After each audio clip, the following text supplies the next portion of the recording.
Salut tout le monde, vidéo un peu plus détente aujourd'hui puisqu'on va parler de jeux indiens, on va parler de cricket et de cerf-volant puisqu'en Inde il y a une fête où les gens sortent dehors sur leurs terrasses, dans les parcs et font des combats de cerf-volant. Alors la vidéo va être un peu plus compliquée à tourner étant donné que j'ai un tuto make-up qui est en train d'être fait ici. Coucou Roman. Voilà, super. Alors deux choses pour commencer, déjà je fais cette vidéo debout en mode youtubeur pour être un peu plus dynamique étant donné que je vais parler de jeux. Et deuxième chose, j'ai regardé mes vidéos, je me suis endormi tellement ma voix était monocorde, donc je vais essayer d'être un peu plus... C'est quoi déjà le truc fait... Ok, l'autotune. Donc je vais essayer de mettre un peu d'autotune dans ma voix, donc on verra ce que ça donne. Et pour vous parler de ces deux jeux, à chaque fois je vais vous exposer les règles de ces jeux, et je vais vous raconter une histoire qui m'est arrivée quand j'y jouais. On commence tout de suite par les cerfs-volants, et je vais vous montrer à quoi ça ressemble.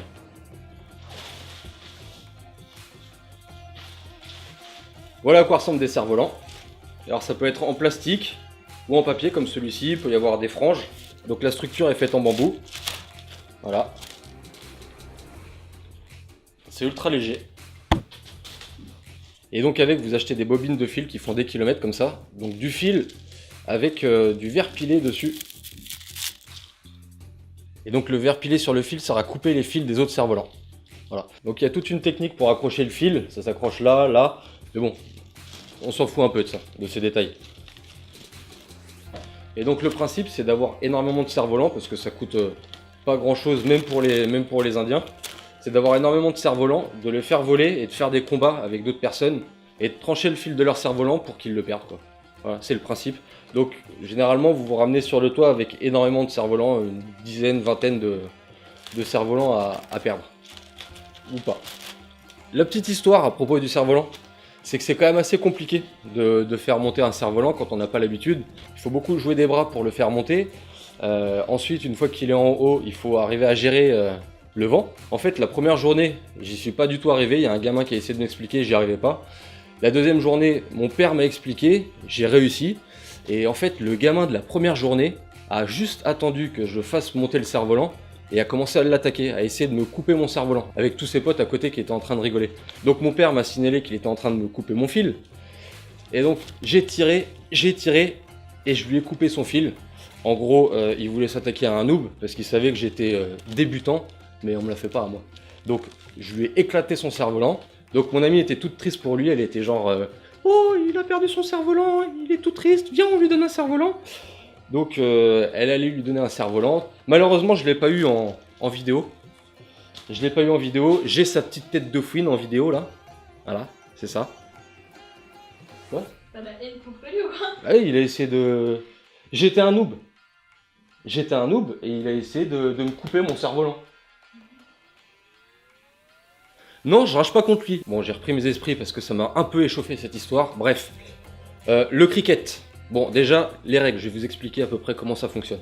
Alors déjà je précise, c'est le cricket et c'est pas le croquet. Donc pour vous expliquer déjà, le cricket, c'est l'ancêtre du baseball, sauf que la batte, elle est beaucoup plus plate. Et donc le principe, c'est de faire un maximum de points avant que tous les batteurs, ceux qui frappent la balle, soient éliminés.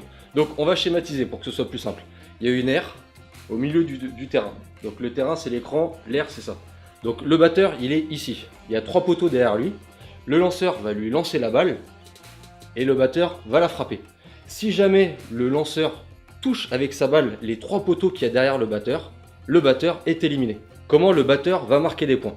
Alors quand il va frapper la balle, il y a les potes du lanceur qui vont l'attraper dans le terrain et la ramener. Et pendant ce temps-là, il va courir. Une distance comme ça fait un point. Etc. etc. Un peu comme au baseball. Ensuite, si le batteur l'envoie à l'extérieur du terrain, si elle roule à l'extérieur du terrain, ça lui fait 4 points. Et si elle vole sans toucher le sol à l'extérieur du terrain, ça fait 6 points. Par contre, si la balle vole, si le batteur frappe la balle, qu'elle vole, et que un des potes du lanceur rattrape la balle au vol sans qu'elle ait touché le sol, le batteur est encore une fois éliminé. Voilà les règles du cricket. Alors pour la petite histoire et en sachant ces règles là, On a fait une petite partie avec mon père, mon oncle et des amis. Donc c'était une petite partie, il y a une dizaine de joueurs comme ça, tranquillement. Et il faut savoir que le cricket se joue sur 3 à 5 jours, les vraies parties. Maintenant ça a un petit peu évolué, ils ont raccourci. Mais c'est un jeu qui se joue aussi à l'usure. Et mon oncle joue énormément à l'usure, c'est-à-dire qu'il va faire énormément de coups tout pourris. Et il va attendre que tout le monde se soit endormi pour faire un joli coup. Donc on n'avait pas non plus le 3 à 5 jours devant nous, on n'était pas hyper nombreux sur le terrain. Donc je lui ai dit de jouer un peu le jeu, d'arrêter de l'envoyer là où il y avait personne. Faut dire que j'étais assez stressé parce que j'étais encore en manque de viande. Encore une fois, il faut le préciser. Bref, donc il joue mollement, et j'étais en train de le tailler à chaque fois pour un peu le piquer au vif.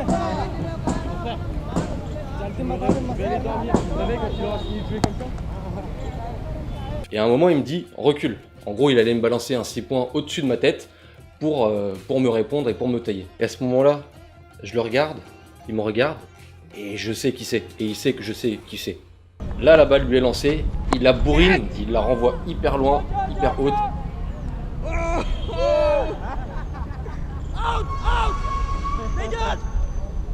Et puis boum, je la rattrape et j'explose de joie. Je lui dis peut-être un petit peu de se barrer et j'ai peut-être un peu dépassé les limites, mais bon, c'était le stress aussi. Voilà. Je voulais vous mettre en conclusion une photo que je trouve magnifique, c'est ma petite nièce, une future Miss Univers. Et j'aime aussi cette photo parce que j'aime la photo derrière la photo. Son père qui est en train de me prendre en photo avec mon père qui supervise derrière, en train de prendre la photo de ma petite nièce. Enfin bref, c'est beaucoup plus simple à regarder. Je vous dis à demain pour la prochaine vidéo. Salut!